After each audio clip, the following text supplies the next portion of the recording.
Okay, let's kick off our event for today. Welcome, everyone, to the latest event in our series with Bentham Science Publishers. My name is Scott, and I'm joining you from Tokyo, Japan. And thank you for making time to join this event today. Should be a great one. We've got a great number of signups for tonight's event, so I think it should be fun.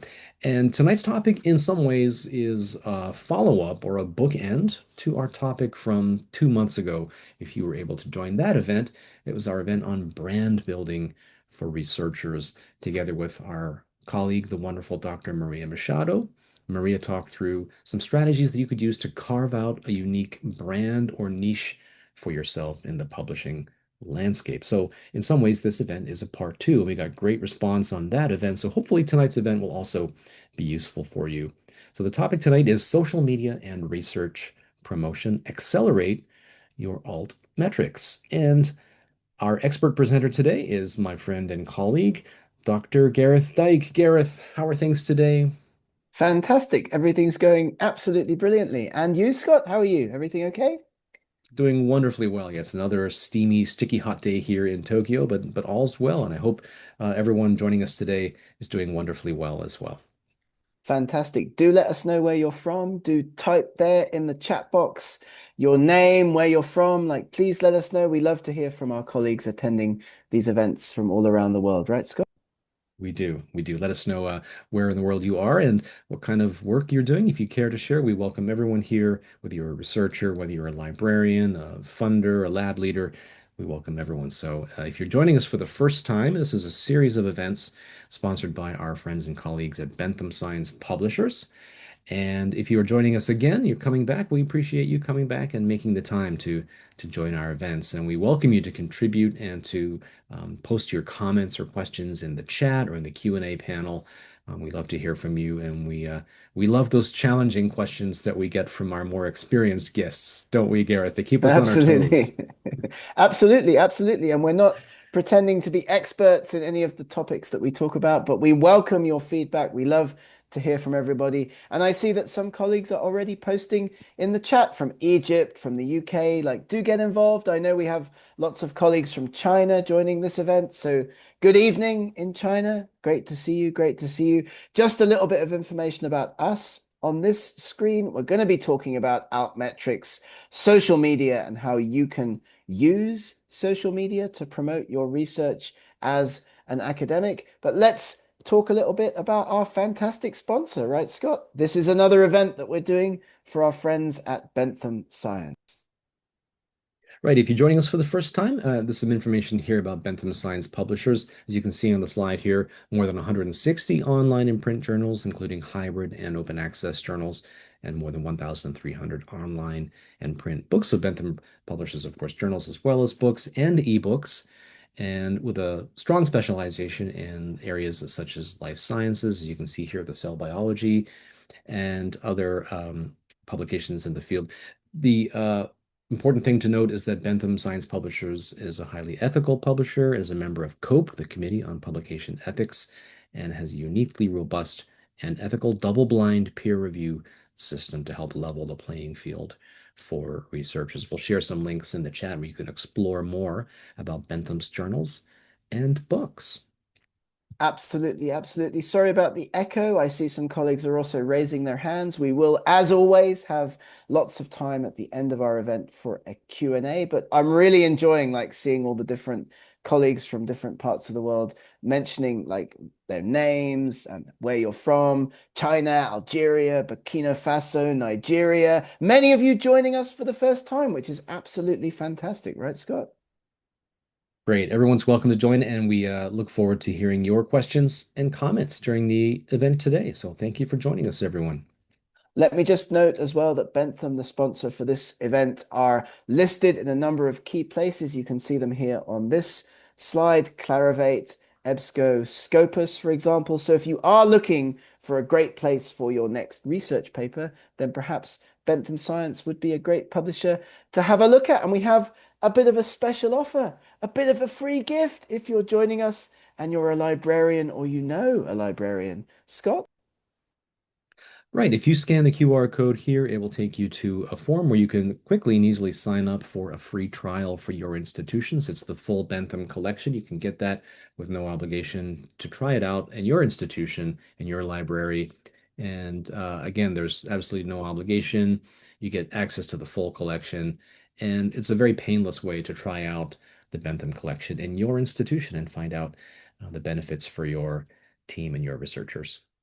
We're going to share that QR code again a little bit later. Maybe you've got a friend who's a librarian. Maybe you know somebody in a library. You can take a screenshot of that code. You can share it with other colleagues. So that's absolutely fantastic. And do keep asking us questions. Get involved in the chat this evening, today, this morning, depending upon your time zone. We are going to be talking about social media and research promotion, not so much about the specific social media platforms that researchers use, because these vary depending on where you are in the world, who you are, what research you're working on. But we are going to talk about these three topics. It's going to be interactive. We're going to have polls. We're going to try our best to keep you engaged and get you interested in what we have to talk about this evening, this afternoon, right, Scott? Scott's going to be in and out, bouncing in and out as we go through our event today.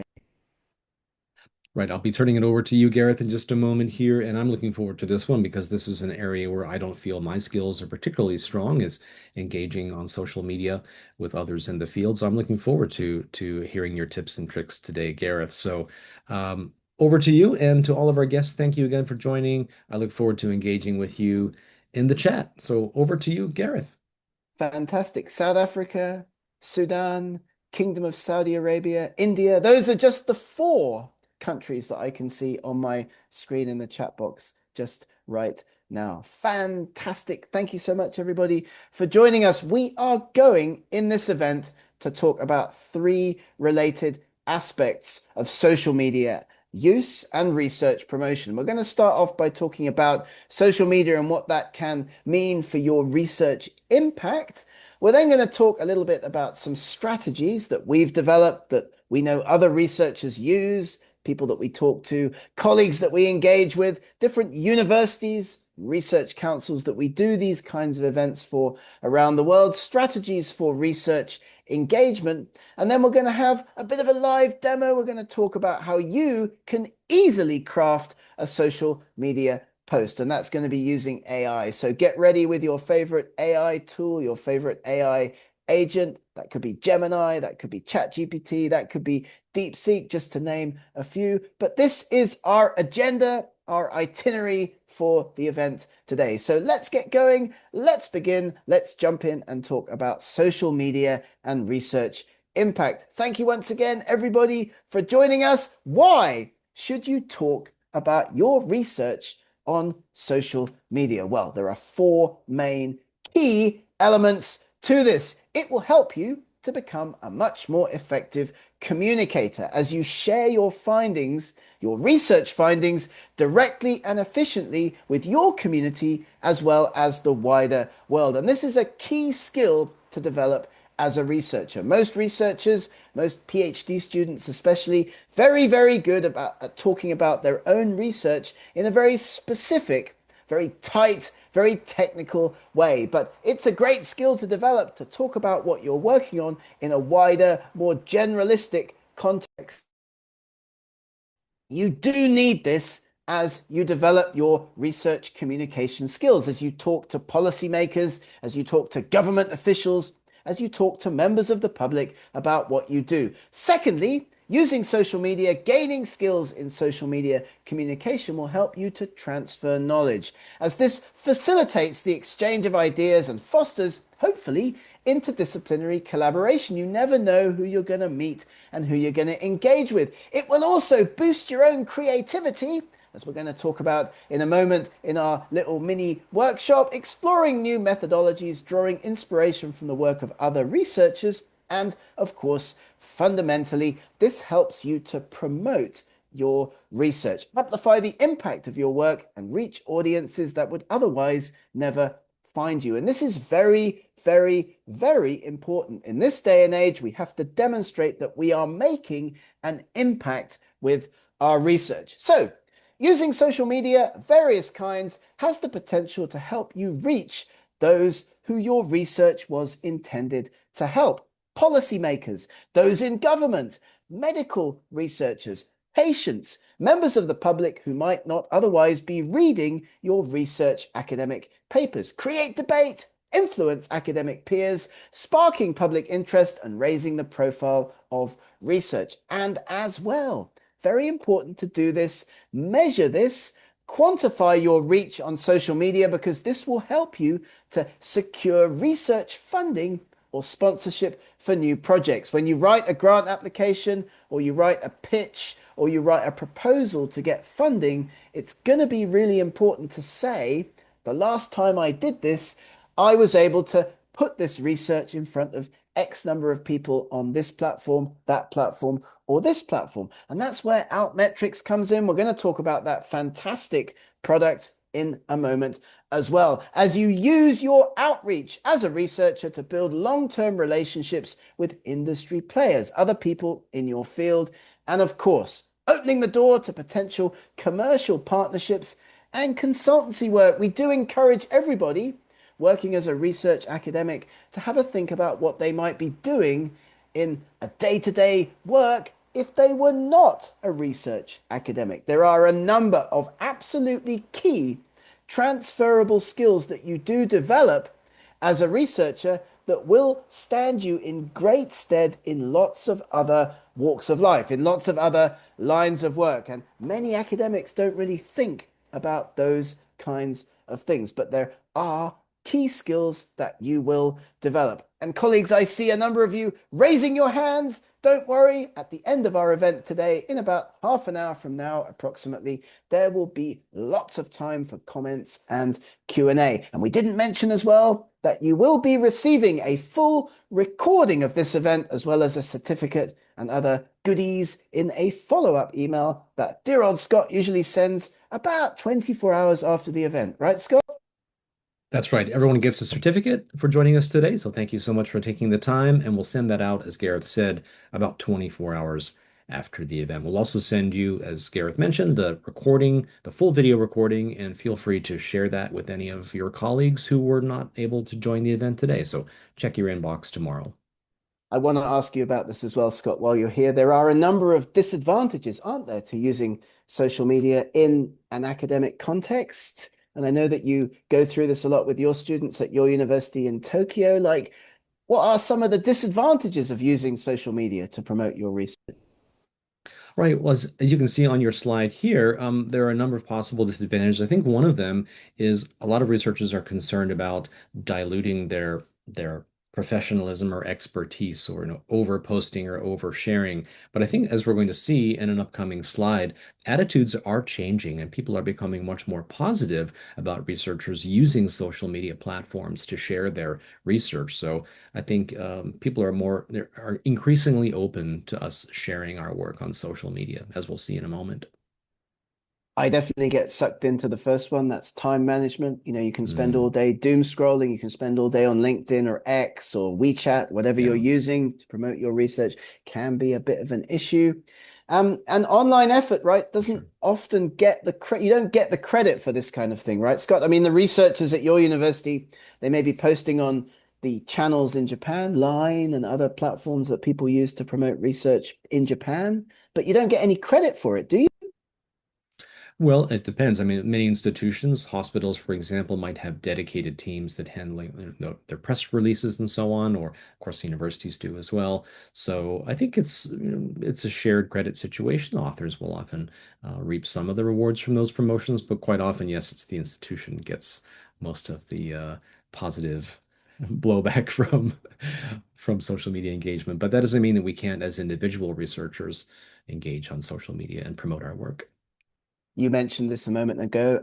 People's attitudes towards this are changing. I mean, we're both a little bit old, but definitely we've been through like a range of different attitudes towards social media, towards public engagement, right? I mean, what do you think about this? I mean, we're kind of in an era where this is much more the thing to do.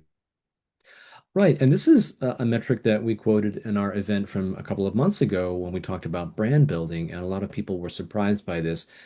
This is sourced from Blue Sky, as you can see. This shows how people are becoming increasingly positive. You can see that the top two lines in the graph, the blue and the pink, there showing people's openness is growing for researchers engaging with the public and sharing their work. And you can see here that it's rocketed up to 64% of people who think that public engagement improves research quality. So it's not just an issue of promotion, it actually helps to progress and improve research, the fact that we're engaging with the public.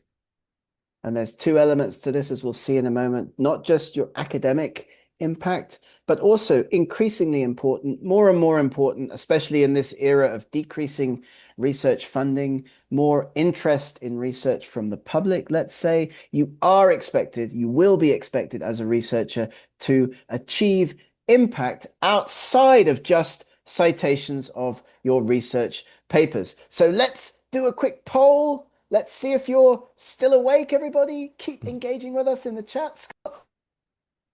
Okay, let's launch our first poll today. The question is, are you an influencer researcher? Do you talk about your work on social media? If you're someone like me who rarely posts, maybe you're going to choose B. If you don't post at all, that would be A, never, C, often, D, always, like our friend, the illustrious Dr. Gareth Dyke is very present on social media, whereas I'm more in the B category, I think. I'm a little bit shy about posting online, so let's see what our guests think. You're more of a lurker, aren't you? But we only post on LinkedIn. Well, that's the only channel that we tend to use. And that might be because of That's our true. age. It may be because we're working more on the kind of researcher training, like publisher side of things.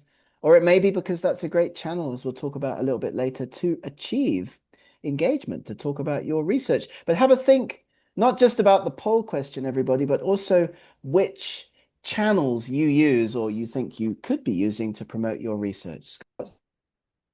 Right, we'll do another poll in just a little bit, asking which channels you prefer to use. I know that my colleagues at Waseda University tend to use Blue Sky quite a lot, and some of them are using LinkedIn. So, yeah, we'll find out a little bit later which channels you prefer. So for now, let's finish off this poll and share the results. Interesting. So we've got a lot of lurkers like myself. We've got 38% who never post on social media, 40% rarely, and 18% often, and just 4% say that they're constantly posting on social media networks. So interesting, very interesting result. Really interesting. So that's great. That means that most of the colleagues, most of our guests in this event today, are not actively putting their work out there on social media, Like me. rarely or not me ever. Well, that's great. Hopefully, after our event today, you might be a little bit more inspired to like do a little bit more because as you're going to see in a moment, it really can make a difference. And these are networking events, these webinars. So I'm delighted to see colleagues posting their own LinkedIn into the chat. That's absolutely fantastic. Do feel free to do that. That's the whole point of these events. Right. Absolutely fantastic stuff. So let's move on. We'll be back with more polls and interactive stuff in a moment. As an academic, you have information and expertise to share. Most of our audience are not necessarily doing that, and that's really interesting and great. Maybe we can achieve something with this event today. Your research has value beyond the pages of a journal, and we're going to see why that is in a moment. And social media, whichever one, whichever platform, whichever software you choose to use within your community, within your region, is a loudspeaker that you can use to reach those who can benefit most from your research. Other researchers, as I've talked about, policymakers, journalists, as well as the general public. Keep in mind, of course, that if you don't share your research results outside of academic peer-reviewed papers, you may not be generating the impact that your university, your government, your funding agency really wants to see. Most funding, of course, is a public endeavor, and those of us lucky enough to have research funding, I know it's not all that common, especially these days, you are going to be getting funding mostly from your local government, probably, or public society, or some other place like that. And you do have a responsibility then as a researcher to share the results of what you're doing, the outcomes of your study with the wider community. So that's one reason why it's really an imperative to do that. And we're going to talk a little bit later about cases to run social media. We're going to talk in our Q&A about some tools that you can use to help you do this. So thank you for the comments and thank you for the fantastic questions. Most funding, it's a public endeavor. You do have to share your research with the world. And why is this important in particular for you as a researcher? Well, just at a purely numbers level, about 2 million academic articles were published in 2024 around the world. 2 million.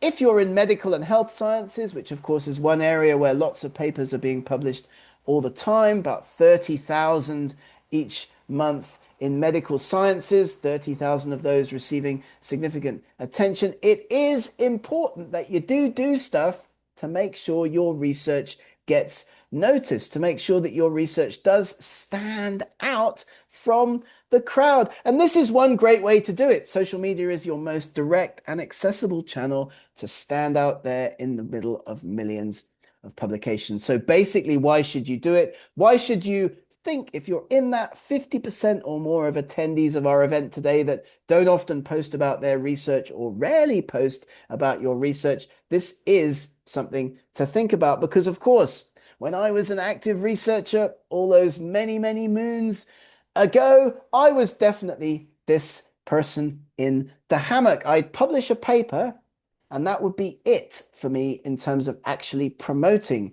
that paper. I mean, sometimes journalists or radio stations, you can see my age, would get in touch and they'd be like, can we talk to you about the paper that you've just published? That was great. My research is on dinosaurs. So that, maybe that happened a little bit more to me than it might happen to researchers in some other fields. But basically, I was doing pretty much nothing to promote my research on social media. And that is a mistake. You let your research disappear into the void. You should be promoting it actively on social media and on other channels to make sure that people know about what you're doing. And as we've mentioned already, this is important indeed, just to help you improve your public engagement skills. You do need to be able to explain the value of your work, justify your funding to show impact.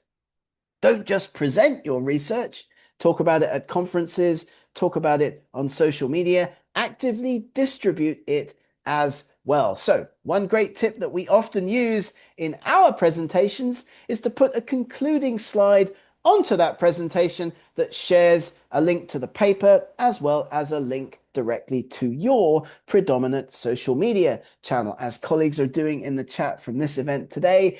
Getting connected, sharing, building your network. That's a great way not just to have more people to look at your next paper when it gets published, but also to build your network. What about the next time you have to submit a paper and you want, let's say, to suggest a few peer reviewers? Well, the bigger your network of like-minded colleagues working in a similar area, the larger your potential pool of people you could suggest as peer reviewers might be as well. And I think this really goes to the heart of what our dear friend Helen was just asking in the chat, how you can maximize your impact. We've got that academic impact, that's half the pie, really. And most researchers, like me, when I was working actively as a researcher, are only thinking about their academic impact, their impact factor, their H index, the number of citations that that particular piece of research garners.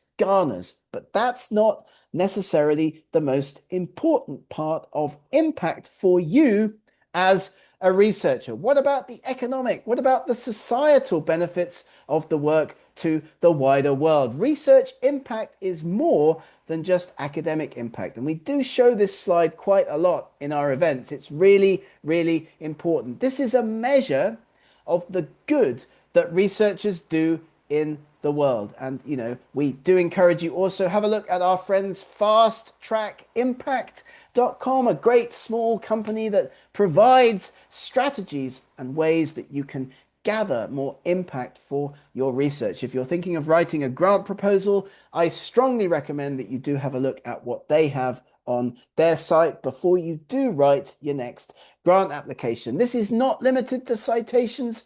This does encompass influence on policies, clinical practice, society, and the economy. So have a think about the different kinds of research impact. Impact is ultimately a measure of the good that researchers generate. How can you actively maximize your impact as a researcher? And this, again, we took this from Fast Track Impact. Understanding impact is fundamental. Every research project moves through these 5 stages. You can post, share content, build social media on all of these different 5 stages of your research cycle. The inputs, the outputs, the results, the impact, and the difference that what you're doing is making to society. So I think this is really useful. Have a look at these different elements of research as you go through that research life cycle. Most people, me included, would really only be posting on social media about their research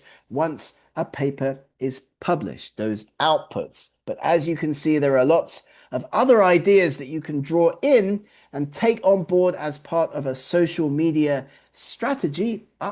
Maybe you should have one as a researcher. Maybe that's a good idea. Posting regularly, posting about different elements of a research project as it develops, inputs, outputs, results, impact, and society. This is a great slide, and it is really important to think about these aspects as you build your research plan, because your goal is at some point to have an idea of how you can monitor and measure your impact. And tools like Altmetrics that we're going to talk about in a minute, Web of Science, Google Scholar, for example, Xinru Academic in China, allow you to track in real time how many people are talking about your research, where and how. And measuring this, having some idea about how you could quantify this, is a great first step towards improving your impact as a researcher. How amazing would it be to put this kind of data into your next grant application? So, this event is not sponsored by Digital Science, although we have many friends at that fantastic company. This is a tool, Altmetrics. You've seen these little colored wheels on the top of research papers. It's a way that was developed to accurately and in real time track the impact of a research article, not just citations. As you can see here, the news outlets, the blogs, the tweets, the X's, the Facebook pages, the Reddit mentions, and also video uploads on this example related to this paper to do with SARS-CoV-19 can be easily and quickly measured by you, the researcher, in real time. This is a great way to track how often and where your published research is mentioned online. In real time, it goes beyond traditional citations, mentions on social media, blogs, news outlet, public policies, and so on. This paper that we snapshotted had only been online for a few hours. It had already garnered more than 1,000 mentions online, and that number on the Altmetrics tool is constantly updated. So look at your most recent publications, link them with Altmetrics. Do have a look at whether the journals that you're choosing for your research are listed, our members are participating in the Altmetrics program. So that's a bit at the start of our event today about social media and research impact. Let's talk now about strategies for engagement. Scott, how are we doing? Great. We've got some excellent comments and questions coming in, and also wonderful to see guests sharing their socials with everyone. So it's great to see. And yeah, thanks everyone for your comments and questions. And we'll have a Q&A session at the end of the event today. So we'll answer as many questions as we can in the chat as we go along. But if you have any particular questions, feel free to type them into the Q&A channel there. There's a window there with a little question mark written on there. You can post your questions for Dr. Dyke in there, and we'll try to get to as many questions as we can. And if we cannot get an answer for you in the event today, we'll try to seek out an answer for you and get back to you. So feel free to post your questions for Gareth in the Q&A. Back to you, If we Gareth. don't if we don't know the answer, we probably know somebody who does, and we'll be posting also like helpful links. One example, Fast Track Impact there, like also links to Digital Science, the Altmetrics tool, where you can go and have a look at how these different approaches, these different techniques could work for you. I mean, that's what it's all about, right? That's why we do these events, sharing information from different parts of the world with our researcher colleagues from all other areas so that everybody gets access to the same level of information. You should be promoting and celebrating your research. This is usually done in a number of traditional ways. Scott mentioned at his university, they have a media office that's helping people to write press releases, reach journalists and news outlets in his region. In Japan and in the wider kind of Asian area, lay summaries and blogs are also fantastic. Maybe you have a website. Maybe your institution has a website. Maybe you could use one of those fantastic AI tools that we're all, got our hands on these days to help you write lay summaries of your research, explain your research to people who are not working specifically in your area. Also, blog articles reaching the general public and policymakers, as well as social media. Talk about your work, share your work. Academic networks are excellent for this, a great way to share your research and build an international reputation. You can do it with almost no effort. Have a look at flat platforms like ResearchGate, for example. Again, not sponsored by ResearchGate, but we do give them a shout out regularly in these events. This is a place where about 3 to 5 million active researchers are putting up PDFs, putting up non-embargoed content or fully open access content, going green with their research papers, uploading the latest version, not the accepted published version if it's a paywall journal, but the final draft, the final Word document, or the full text if it's a fully open access article. So pay attention to those embargo periods on platforms like this, academia, your own website. You shouldn't upload PDFs of published work if it's a paywall journal until the journal's embargo period has ended. And for information purposes, different publishers, and this is worth checking when you do publish a paper in a traditional paywalled subscription-based journal, what's the embargo period for that publisher before you can post the full published version of that article, the journal version of that article online? For Nature, 6 months. For Springer, 12 months. For Wiley, it depends on the subject area. And for Elsevier, it depends on the journal. So do keep this in mind. Worth checking. You don't want to get in any trouble for posting a full text published version of a paper before its time and the embargo period has passed. And we talked about this already. Scott mentioned that in Japan and in his network, many people are using Blue Sky to promote their research. We use LinkedIn a lot to promote what we're doing around the world with our training. So if you're not following Bentham Science or SciTrain, maybe you should think about doing that, and we'll post the links for those as well in the chat. LinkedIn, ResearchGate, we've talked about. Blue Sky X, what about making videos about your research? Putting them on Douyin if you're in China, putting them on TikTok if you're in the rest of the world. What about YouTube and so on? We are not in this event going to talk much about how that can be done, but we are delighted to share lots of information with you about how you can do content creation, how you can build a marketing plan, how you can do this as a researcher. But choosing the right platform for your discipline and audience really is key to an effective promotional strategy. And this is really, really interesting because this slide gives you a number of the top most commonly used platforms around social media for researchers where a lot of content is being posted. And so if you're looking at this and you're thinking, hey, I'm a chemistry researcher working in, India, for example, or I don't know, choose your country, pick your region, which platform is best for me to post my research on? Where are most of my colleagues in this subject area, this subdiscipline in my region and beyond? Where are those researchers to be found? So search for your own communities on ResearchGate, on Facebook, on Instagram, WhatsApp, YouTube, TikTok, WeChat, Telegram, whatever you're using, whichever platforms are being mostly utilized by researchers in your field. Me, as a paleontologist, mostly posting content on LinkedIn, on WhatsApp, sharing with people around the world in my own network as you build an effective online promotional strategy. So let's have a look at this. Scott's going to come back. How are we doing, Scott? How's it going? Going great. Yeah, here's our second poll for today. The question is, what is your preferred social network for academic connections. Let me just go back here and cancel the other poll here. Forgive me. Okay, let's go back to this one here. Having some trouble launching our poll here. Okay, here we go. Again, the question is, what is your preferred social network? Do you use Academia, Blue Sky, LinkedIn, ResearchGate, or some other platform? Feel free to let us know in the chat your preferred social media channel. I'm on both ResearchGate and Academia, Scott. How about you? Are you using any of these channels? Well, no, not so much as I'm not really an active researcher, so I don't post all that much. But when I do post about the work that we're doing with researchers, I typically use LinkedIn.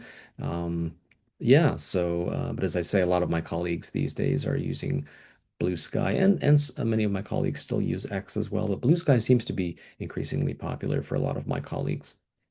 Share your handles if you have them in the chat. Do let us know, and let us know if a network that you're using that your community is on is not in this list. What about those results, Scott? How are we doing?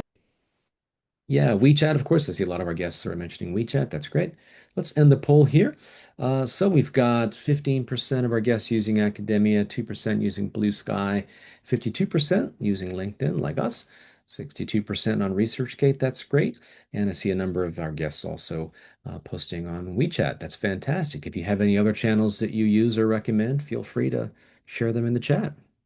Absolutely fantastic. This is great. We're going to move on. We're going to talk about a little bit about how you can make the most of online networks. We're getting some fantastic questions, as we mentioned already. There will be lots of time for Q&A just in a moment as we come towards the end of our event. But it's important to make the most of those online networks. If you're using LinkedIn and ResearchGate, these do tend to be amongst the most effective platforms for researchers seeking professional and academic visibility. Do be authentic. I think that's really, really important. You don't want to come across as like a massive self-promoter. Authenticity builds trust, so you're sharing in your own voice, not in a corporate or fake or AI generated tone. And I'll talk a little bit more about that in a moment. You do need an accurate and appealing profile. Do have a look at how you look to other people on platforms like ResearchGate and LinkedIn. This is your calling card. Don't forget that many academics, unfortunately, may not be spending the whole of their working life, the whole of their professional career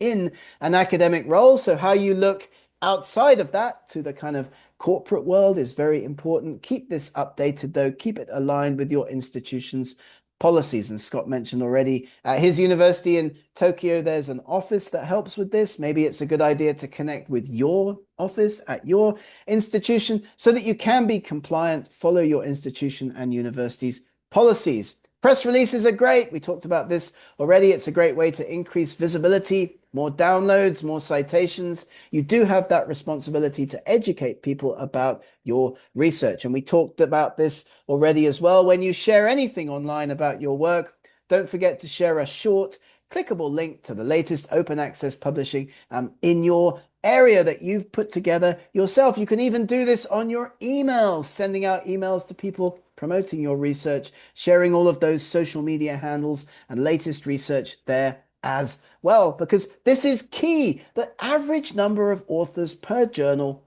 has increased from 304 in 2018 to more than 400 in 2024. And with the rise of AI tools that are used for research publishing, this has just gone up and up. So with more researchers competing for the same attention, the same resources, differentiating yourself is more important than ever. So the impact checklists that we took from Fast Track Impact, again, to show you those during your research project, on publication and on an ongoing basis.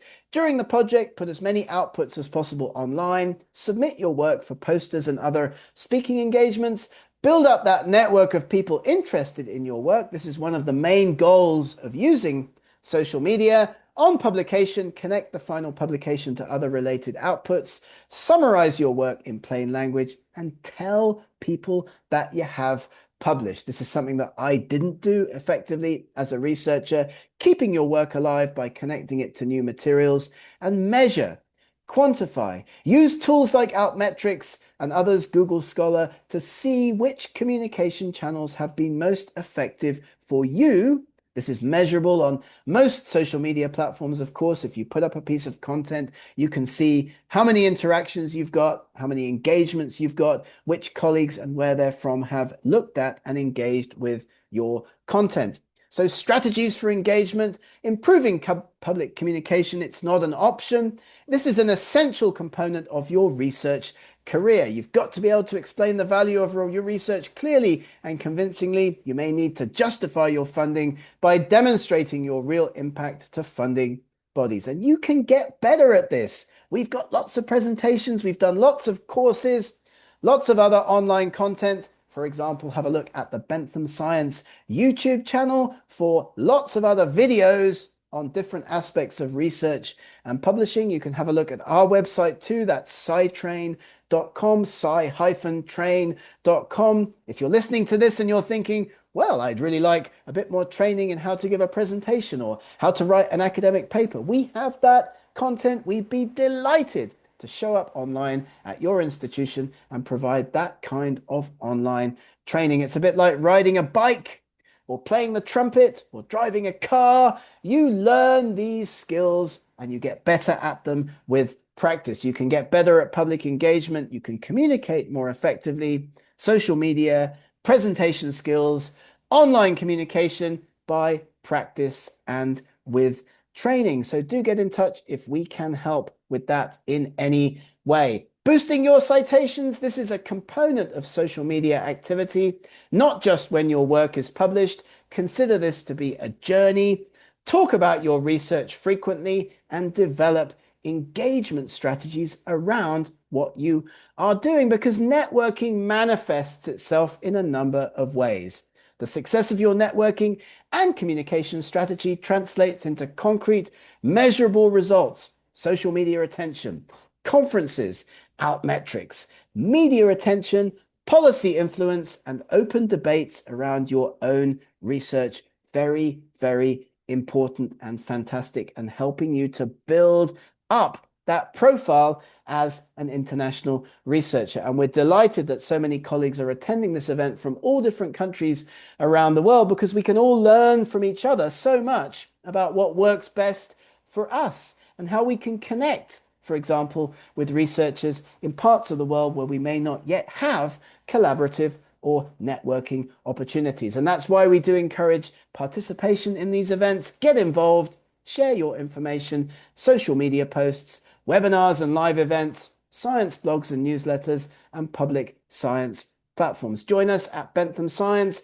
Communication is key as we learn to maximize our success as international researchers. Every conversation, every publication, every connection that you make counts, and your research deserves to be seen, heard, and cited. So don't let it go unnoticed. Of course, Scott and I are always here if you have questions or doubts, or you'd like to ask us anything about social media or research communication, or how you can more effectively communicate your research with the wider world. We're going to do a quick demo. We're going to do a quick bit of interactivity, if I can say that word now, before we go into our Q&A, right, Scott? We're going to see how people feel about this with a bit of a live demo.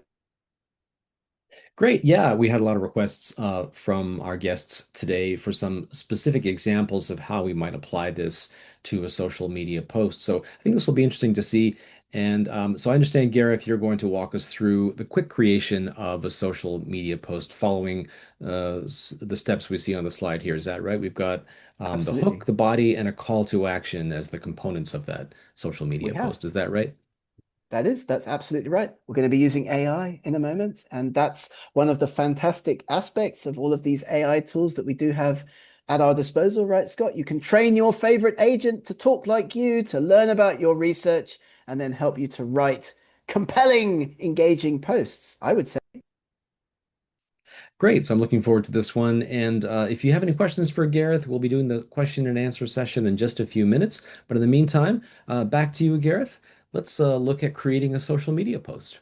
So I post on LinkedIn quite often about my own research. I've done this for a number of years, and I've developed a bit of a strategy for doing this. I have about 14, 15,000 followers on that particular channel. And that's built up over the last 15 years. So I've not been actively engaging in the way that maybe I should, but still, that's a pretty decent number of researchers, publishing professionals, people who want to know or have signed up, to not subscribe, but to follow my feed to learn about what I'm up to. And I do this by following a very simple formula when posting about research. There's a hook, a body, and a call to action. So you do need something surprising or attention grabbing that's going to capture people's attention. Then put into your post a couple of sentences that explain the main idea or provide a useful fact or a tip. And then what do you want people reading that post to do? Do you want them to click on your profile? Do you want them to click on your social media channels? Do you want them to download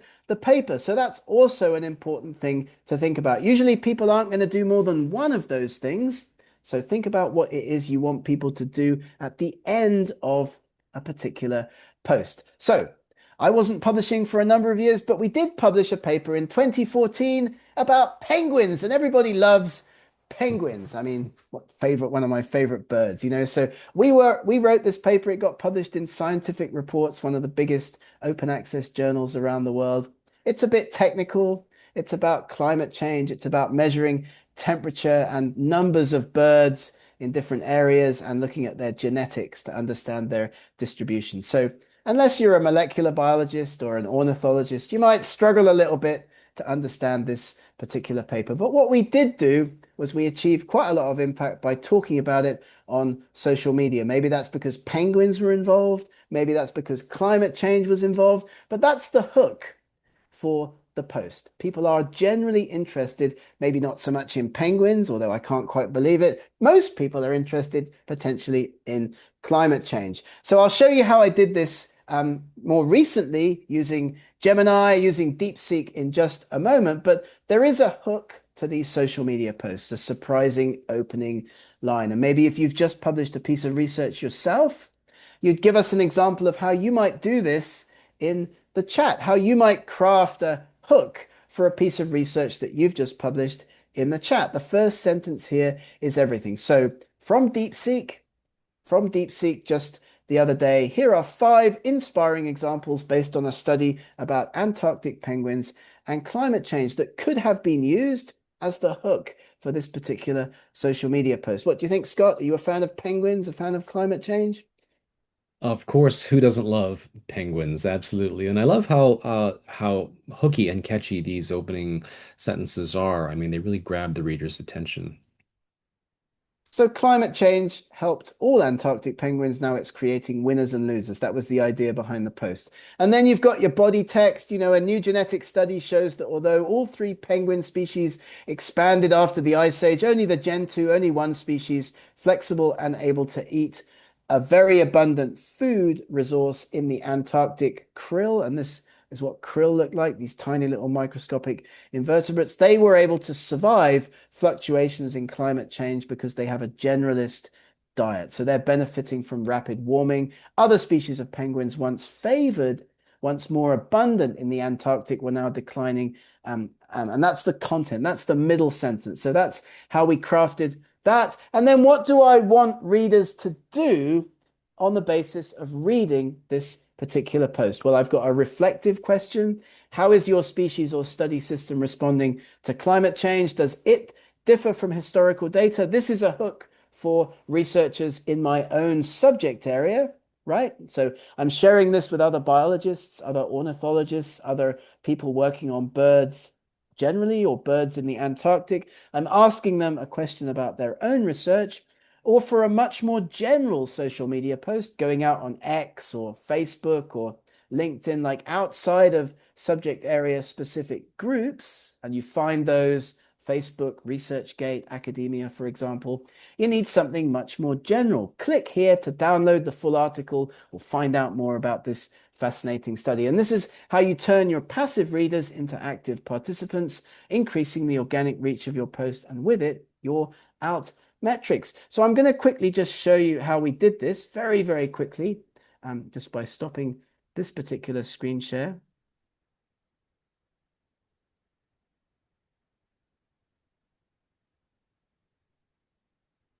Just while Gareth is getting set up to share his screen, just a reminder that we welcome your questions. We should have just a few minutes left at the end. If you have any burning questions, you can feel free to type those into the Q&A panel if you like, and we'll field as many as we can before the end of the event today. And again, if we can't get an answer for you in the event, we'll try to get an answer for you. Absolutely fantastic. Just one moment while I do this. Here we go. That should be everything that we need there on the screen. So on my tabs now, first of all, starting off with Google Gemini, we just posted a basic prompt here, uploaded the paper. Many of these AI agents will gladly accept uploads of your paper. So there's the PDF of the scientific reports paper from 2014. Please write me a social media post for LinkedIn based on the attached file. And I gave the prompt, and Scott knows all about this, how to prompt AI agents, how to do it effectively. I gave the agent the information that I've just shared with you in this presentation. I need a hook, I need a middle section, and I need a call to action. And what it's done is given me a number of different options. You can see those there on the screen. I do encourage you to try this. If you're not doing this for your own social media engagement, have a look at Gemini, just the native agent that sits inside all of your Google searches. You can go into the AI mode. You can do this easily, or have a look at another platform, for example, DeepSeek, DeepL, if you're based in the UK. And again, I'm working on a social media post presentation for researchers. How can it be done? And prompting it in the way that you can see here on your screen. So we won't work through this in any great detail. I think that's pretty much what I want to share with everybody, but it is really, really easy to do this now and push this kind of content out on lots of social media channels. Scott? Great. Yeah, I mean, there's so many tools available these days, and I'll give a shout out to our colleagues at Jenny AI as well, because you can also use that to generate posts based on your manuscript or your research study. But there's so many tools available. It's an exciting time, isn't it, for researchers? There are all kinds of ways that we can engage with people and use AI to augment our own outreach. Absolutely, absolutely. So I think without further ado, at this point in our presentation today, it's time to turn it over to you, our wonderful audience, our guests. We've talked about social media and research impact. We've talked about some strategies for engagement. We've done a quick worked example, and I'm sure you've got lots of ideas, I hope, based on your own research now. Share them with us. Give us the links to what you're up to, share your LinkedIn profile. Maybe we'll even see a few posts coming out based on what we've talked about in our event today, Scott. Thank you so much for joining us, everybody. Yes, thanks everyone for your comments and questions. We've had a really great and engaging group of guests today, and great to see people sharing your socials as well and making new contacts together. That's fantastic. A number of questions that I've seen so far. For example, thanks to our guest who was asking about tools for creating graphical abstracts. Again, check the journal's requirements. Make sure that you're aligned with what they're looking for. You mentioned 300 dpi as a resolution. That may be true for certain journals. I know some journals prefer vector generated diagrams, so maybe just check the journal and make sure what their requirements are. Some free tools are Canva, which is now free, and Inkscape is another popular one. And as I mentioned in the chat, don't forget good old PowerPoint for creating graphical abstracts. But there are many, many tools out there. I use PowerPoint all the time. It's a much underappreciated platform, I would say. Absolutely, yeah. So great question, and thanks for that.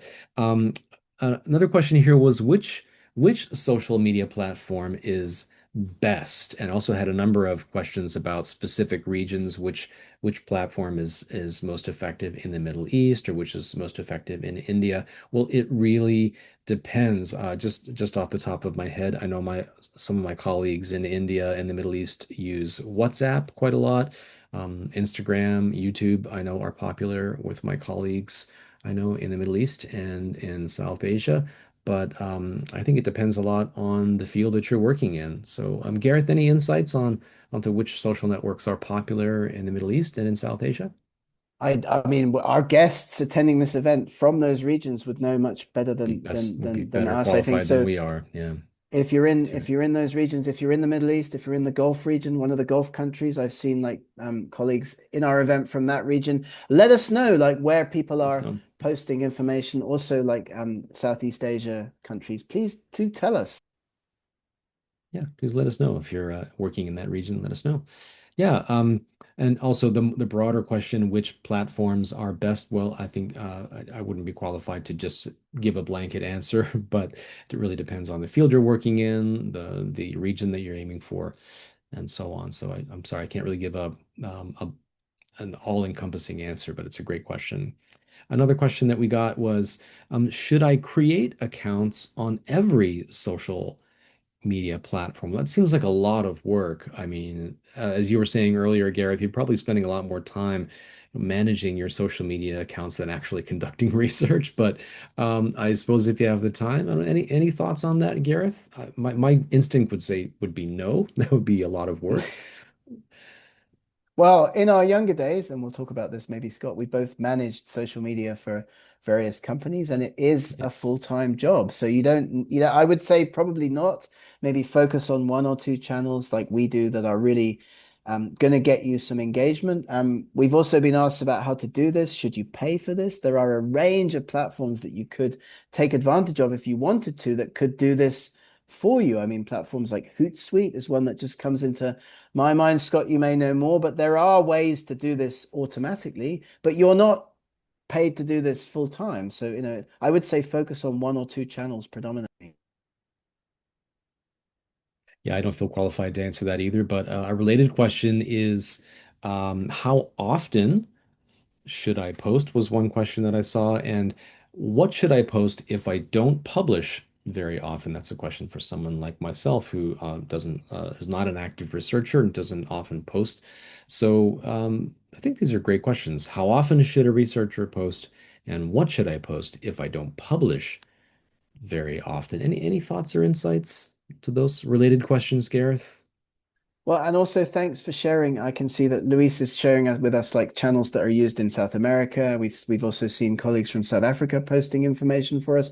I Yeah. mean, if you're not doing active research like me and Scott now, for example, we post about what we're doing in terms of talks. We post what we're doing in terms of traveling, in terms of, engaging with publishers, engaging with universities. If you keep your eye on our channels, you may very well see a post or two about this event today. You can post about your institution. Just keep people engaged with what you're up to and what you're doing. In terms of frequency, the key here is consistency rather than necessarily frequency, I would say. So posting, it's okay to post like once every 2 weeks or once a week or once a month, whatever you feel you have time for. But I would keep up the frequency of your posts because that helps train the algorithms that platforms like Facebook, LinkedIn, X are using, pushing your content to other researchers in your area. So I wouldn't recommend like lots of posts over a period of just a few days and then nothing for 6 months. Consistency tends to be more important for engagement than frequency on social media. Hmm. Interesting. Okay, great. Well, thank you for the question and thanks for your insights there, Gareth. Another question that came up was when should I start promoting a newly published paper? Wow, great question. We showed a few slides on this in the event today, so do have a look at Yes. those when Scott sends you the recording in the next 24, 48 hours. The answer to that question is long before the paper gets published, when you're starting the research data collection, when you're conceiving the project. We have a few slides that come from our friends at Fast Track Impact that help you understand the stages of a research project life cycle and how you can talk about all of those stages as a researcher on your social media and maintain impact throughout the life cycle. Don't make the mistake that I used to make, which is only at publication. So that's a great question. I'm glad you asked it, and thank you so much. Hmm. Great question. And we've got time for perhaps just one or two more. Here's a great question that I know you mentioned earlier when you talked about embargo periods. The question was, can I upload the PDF of my published paper to ResearchGate? Well, that depends on the publishing agreement. I'll post some of Bentham's policies for self-archiving into the chat here. But Gareth, it's not just an automatic, hey, I can upload my PDF to ResearchGate, is it? No, it's not. If the paper you've published is open access, fully open access, we call that gold open access. Maybe you've paid an article processing charge for the publication, or it's a diamond journal, a society journal, a university journal. If it's full open access, then you can post it anywhere, anytime, wherever you like, including on ResearchGate. However, if you've published your paper in a paywalled journal, a traditional journal, no charge for publication, but it's only available in full published version to subscribers, then you're going to have to check the embargo period of that publisher. You will be able to post it, but after a while. And that is why we refer to green open access, where researchers put onto their social media or onto ResearchGate, for example, a late stage version, not the final published version. Great question, and thank you for it. Excellent question. Well, I think we're running out of time here, but I really wanted to thank everyone for making time out of your busy day and out of your busy research cycle to join us for this event. I want to thank our friends at Bentham Science Publishers for sponsoring this event. And I want to especially thank you, Gareth, for lending your expertise. As always, as I like to say, I always learn a ton from doing these events together with you. And I'll post, speaking of social media, I'll post a link to Bentham Science's YouTube channel into the chat. So feel free to explore some of Gareth's previous presentations with Bentham Science. And any final thoughts before we finish today, Gareth? Follow Bentham on social media. Thanks to Bentham for sponsoring this event. And we're always here to help. sci-train.com. You can find Scott and I really easily on LinkedIn. Always great to do these with you as well, Scott, and have a great evening. Just a note, if you are exploring us on sidetrain.com, the site is temporarily down for maintenance. It should be up in a couple of hours. So if you click through and you get a 404, don't worry, we're still there. We're just doing some some housekeeping on the website. But thanks to everyone for joining us today. Thanks to Bentham Science. Follow Bentham here on these social media channels and check your inbox tomorrow. Gareth and I will send you an email with the full recording and a certificate for joining. So thanks very much, everyone. Have a wonderful day, afternoon, or evening. Thanks, everyone. Goodbye.